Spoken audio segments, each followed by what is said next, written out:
नमस्कार साथियों, हमारे चैनल में बहुत-बहुत स्वागत है। हाल ही में एक बयान बहुत ही वायरल हो रहा है मनोज पांडे का, जो कि सपा के विधायक थे, लेकिन इस समय समाजवादी पार्टी ने उनको बाहर कर दिया है और इस समय वो भारतीय जनता पार्टी में रास्ता तलाश रहे हैं। लेकिन इस समय वो समाजवादी पार्टी के प्रमुख अखिलेश यादव जी पे बहुत ही फायर है। उन्होंने कहा है कि अखिलेश यादव का इलाज शास्त्रों में नहीं, अखिलेश यादव का इलाज मेडिकल साइंस में। हमारे साथ मौजूद है पंडित प्रदीप शर्मा, कैंट विधानसभा लखनऊ से आते हैं, समाजवादी पार्टी के कद्दावर नेता हैं, ब्राह्मणों के बड़े चेहरा हैं। क्या कहना चाहते हैं? देखिए, मनोज पांडे जी को समाजवादी पार्टी ने लगातार सम्मान देने का काम किया था। विधायक बनाया, उसके बाद मंत्रिमंडल में जगह दी, कैबिनेट मंत्री रहे, उसके बाद विधानसभा में सचेतक जैसी भूमिका भी समाजवादी पार्टी ने उनको देने का काम किया।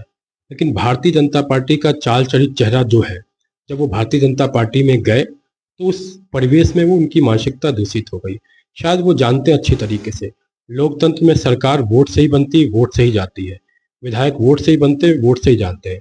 अगर कोई इलाज कर सकता है लोकतंत्र में विधायकों का, चाहे मंत्रिमंडल में बैठे लोगों का, तो वो जनता ही करती है। वो शायद वो नहीं जानते हैं। आ जाइए मेडिकल साइंस पे, भारतीय जनता पार्टी में तो अस्पतालों की बहुत बड़ी बुरी स्थिति हो गई है। कहीं डॉक्टर नहीं है, अस्पतालों की बिल्डिंगें जर्जर पड़ी हुई हैं, स्ट्रेचर नहीं है, वेंटिलेटर नहीं है।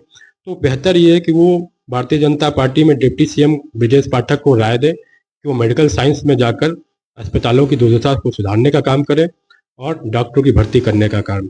समाजवादी पार्टी ने लगातार ब्राह्मणों को सम्मान देने का काम किया। हमारे नेता विरोधी दल आदरणीय माता प्रसाद पांडे जी रहे, इनका एक लंबा अनुभव रहा, विधानसभा अध्यक्ष जैसी कुर्सी पे भी रहे। तमाम ब्राह्मण जो हमारे यहाँ से रहे, उनको ब्राह्मणों को उचित सम्मान देकर जनेश्वर मिश्रा पार्क बनाया। मंत्रिमंडल में तमाम ब्राह्मण विधायकों को जगह देकर उन्होंने काम किया। तो समाजवादी पार्टी लगातार ब्राह्मणों को सम्मान करती है। इसलिए मैं कहना चाहूंगा कि जब वो भारतीय जनता पार्टी मनोज पांडे गए, उनकी मानसिकता दूषित हो गई है।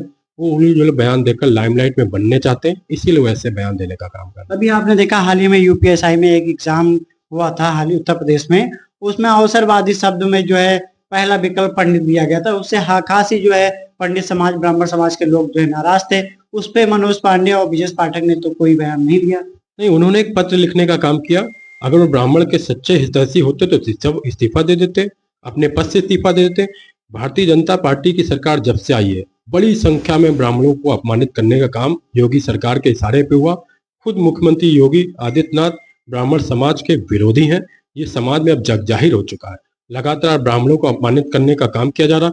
ऐसी बात थी तो पुलिस भर्ती बोर्ड को उनको भंग करना चाहिए था। उसके बाद भी एक प्रश्न आया। तो कहीं ना कहीं सरकार के इशारे पे ये हो रहा है और ब्राह्मणों ने अब मन बना लिया है कि समाजवादी पार्टी उनकी सच्ची हितैषी पार्टी है, जो लगातार ब्राह्मणों को सम्मान देने का काम कर रही है। तो आने वाले 2027 में कहीं ना कहीं ब्राह्मण मन बना चुका है और निश्चित तौर पर समाजवादी पार्टी के पक्ष में मतदान कर 2027 में अपने समाज के ज्यादा से ज्यादा विधायक बनाएगा और आदरणीय अखिलेश यादव जी को मुख्यमंत्री बनाएगा।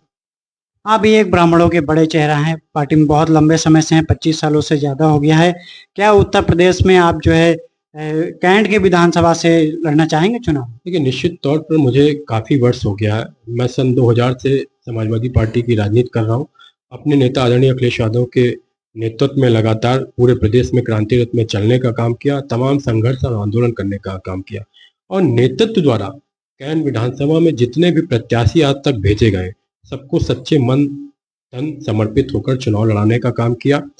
और अब 22-25 वर्ष होने के बाद मेरी भी एक इच्छा है कि मैं समाजवादी पार्टी का प्रतिनिधित्व करूं कैंट से, और मैं लड़ने की तैयारी कर रहा हूं।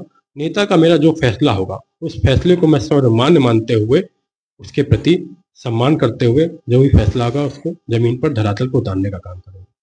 जैसे कि आप देख रहे हैं कि हमारे साथ इस समय समाजवादी पार्टी के गद्दावर नेता पंडित प्रदीप शर्मा जी मौजूद हैं और इन्होंने कैसे मनोज पांडे के बयान को काउंटर किया, अपने राष्ट्रीय अध्यक्ष के बारे में बताया और इन्होंने ये भी बताया कि कैसे ये कितने सालों से पार्टी की सेवा कर रहे हैं और इस बार ये भी इच्छा जाहिर कर रहे हैं कैंट विधानसभा से चुनाव लड़ने के लिए।